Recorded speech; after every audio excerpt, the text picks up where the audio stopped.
کہ آیا ریاستی حکومت اس خطرناک صورتحال کو بہتر بنانے کے منصوبے پر کام کر رہی ہے یا نہیں۔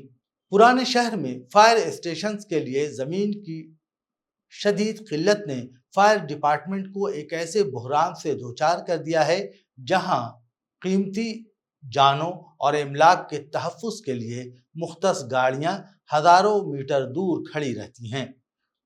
اس کے نتیجے میں ہنگامی حالات میں امداد پہنچانے میں ناقابل قبول تاخیر ہو رہی ہے، جو نہ صرف انتظامی غفلت بلکہ انسانی المیہ کو بھی جنم دے رہی ہے۔ یاقوت پورہ کے لیے کئی سال پہلے فائر اسٹیشن کی منظوری دی گئی اور گاڑی بھی مختص کی گئی، مگر ابھی تک زمین کی فراہمی ممکن نہ ہو سکی۔ اس کے نتیجے میں یہ گاڑی عثمانیہ جنرل اسپتال افضل گنج میں کھڑی ہے، جو یاقوت پورہ سے 4 کلومیٹر دور ہے۔ افضل گنج سے یاقوت پورہ پہنچنے میں کم از کم 30 سے 40 منٹ لگتے ہیں۔ اس وقت تک آگ اپنی پوری شدت سے پھیل چکی ہوتی ہے اور پھر دیر سے پہنچنے والا فائر انجن محض لاشوں پر ہی پانی چھڑکنے کا کام دیتا ہے۔ اسی طرح امبر پیٹ کے لیے الاٹ کی گئی فائر گاڑی نیلوفر اسپتال میں کھڑی ہے کیونکہ زمین نہیں ملی۔ پرانے شہر کے 3 اور فائر اسٹیشنز چندولال بارادری، لنگر ہاؤس اور چندرائن گٹا اپنی الگ عمارت کے بغیر کرائے یا عارضی مقامات پر کام کر رہے ہیں۔ لنگر ہاؤس کا اسٹیشن تو ایسے کرائے کے مکان میں ہے جسے مالک نے خالی کرنے کا نوٹس دے دیا ہے، جس سے آگ بجھانے کی خدمات مزید خطرے میں پڑ گئی ہیں۔ چندرائن گٹا کا station national academy of construction کی عمارت میں عارضی طور پر چل رہا ہے اور چندولال بارادری اسٹیشن ایک ایسی زمین پر بنایا گیا ہے جو در حقیقت کسی اور محکمے کے لیے مختص تھی۔ جب فائر انجن کئی 100 میٹر دور کھڑا ہو اور فائر فائٹرز قیمتی وقت صرف سفر میں گنوا بیٹھے تو یہ صرف تکنیکی تاخیر نہیں بلکہ زندگی اور موت کے درمیان ایک خالی خلا بن جاتا ہے۔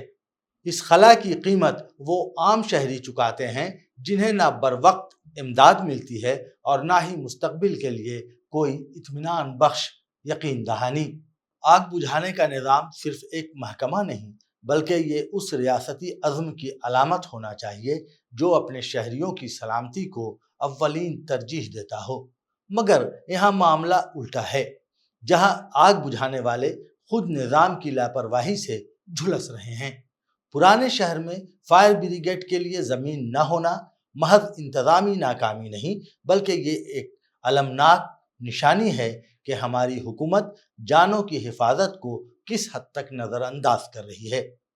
ایسے وقت میں جب ہر دوسرے دن آگ لگنے کی خبروں سے معاشرہ کانپ اٹھتا ہے، تب بھی فائر اسٹیشنز کے لیے بنیادی سہولتیں میسر نہ ہونا افسوسناک اور غیر ذمہ دارانہ رویہ ہے۔ جب فائر انجن 4 کلومیٹر دور کھڑا ہو اور جان بچانے والا عملہ لمبی دوری طے کرتے ہوئے گھڑی کی سوئیوں سے مقابلہ کر رہا ہو تو یہ صرف تاخیر نہیں بلکہ انسانی جانوں کے ضیاع کا ایک بڑا سبب بن جاتا ہے۔ اس تاخیر کا خمیازہ سادہ شہریوں کو بھگتنا پڑتا ہے۔ یہی نہیں بلکہ پرانے شہر کے چند فائر اسٹیشنز کرائے پر عارضی عمارتوں میں ایسے حالات میں کام کر رہے ہیں جو ہنگامی حالت کے لیے مکمل طور پر نامناسب ہیں۔ یہ صورتحال صرف حکومتی لاپرواہی ہی نہیں بلکہ ہماری انسانی ہمدردی کی موت ہے۔ یہ وقت ہے کہ ریاستی حکومت اس معاملے کو سنجیدگی سے لے اور فوری اقدامات کرے، ورنہ پرانے شہر کے باشندوں کی زندگیوں کو لاحق خطرہ بڑھتا ہی جائے گا۔ جانوں کی حفاظت صرف حکومتی عہدیداروں کی باتوں یا وعدوں کا موضوع نہیں بلکہ ایک بنیادی حق ہے جس کے بغیر انسانیت کا وجود ہی سوالیہ نشان بن جاتا ہے۔ اگلی خبر، بھارت چوتھی بڑی معیشت، خوشخبری یا معاشرتی تضادات کا آئینہ۔ ہندوستان نے جاپان کو پیچھے چھوڑ کر دنیا کی چوتھی بڑی معیشت بننے کا دعویٰ کیا ہے اور عالمی سطح پر اس کی سیاسی و معاشی اہمیت میں اضافہ تسلیم کیا جا رہا ہے۔ ماہرین کا کہنا ہے کہ اگر موجودہ رفتار برقرار رہی تو چند سالوں میں جرمنی کو بھی پیچھے چھوڑ کر تیسری بڑی معیشت بننے کے امکانات روشن ہیں۔ یہ اعداد و شمار بلا شبہ خوش آئند ہیں اور ملک کی ترقی کی ایک بڑی کامیابی کی علامت سمجھے جاتے ہیں۔ تاہم سوال یہ پیدا ہوتا ہے کہ عالمی معاشی درجہ بندی میں اس شاندار کامیابی کے باوجود ہندوستان کے 80 کروڑ سے زائد افراد ابھی بھی حکومت کی جانب سے فراہم کیے جانے والے صرف 5 کلو راشن پر گزارا کر رہے ہیں، جو خط غربت سے نیچے زندگی بسر کر رہے ہیں۔ یعنی ملک کی نصف سے زیادہ آبادی بنیادی ضروریات کی کمی کا سامنا کر رہی ہے۔ مہنگائی کا بڑھتا ہوا طوفان، 2 وقت کی روٹی کی جدوجہد، ادویات کی بڑھتی ہوئی قیمتیں اور نوجوانوں کے لیے روزگار کی قلت یہ ظاہر کرتی ہے کہ معاشی ترقی کی روشنی عام آدمی تک پہنچ نہیں رہی۔ یہ تضاد اس بات کی عکاسی کرتا ہے کہ بھارت کی معیشت حقیقت میں مستحکم ہوئی ہے، مگر یہ طاقت محدود مٹھی بھر افراد اور بڑے کاروباری گھرانوں تک محدود ہے، جن کی دولت میں مسلسل اضافہ ہو رہا ہے، جبکہ عام لوگ 2 وقت کی روٹی اور بنیادی سہولیات کے حصول کے لیے جدوجہد میں مصروف ہیں۔ یہ عدم مساوات اور دولت کی غیر منصفانہ تقسیم ملک کی ترقی کی راہ میں بڑی رکاوٹ ہے۔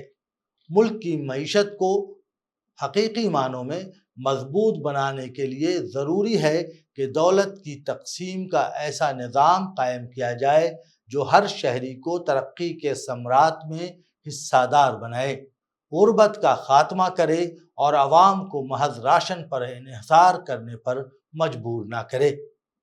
اسی کے ساتھ خبر تجزیہ کا یہ بلیٹن ختم ہوتا ہے۔ اجازت دیجیے، خدا حافظ۔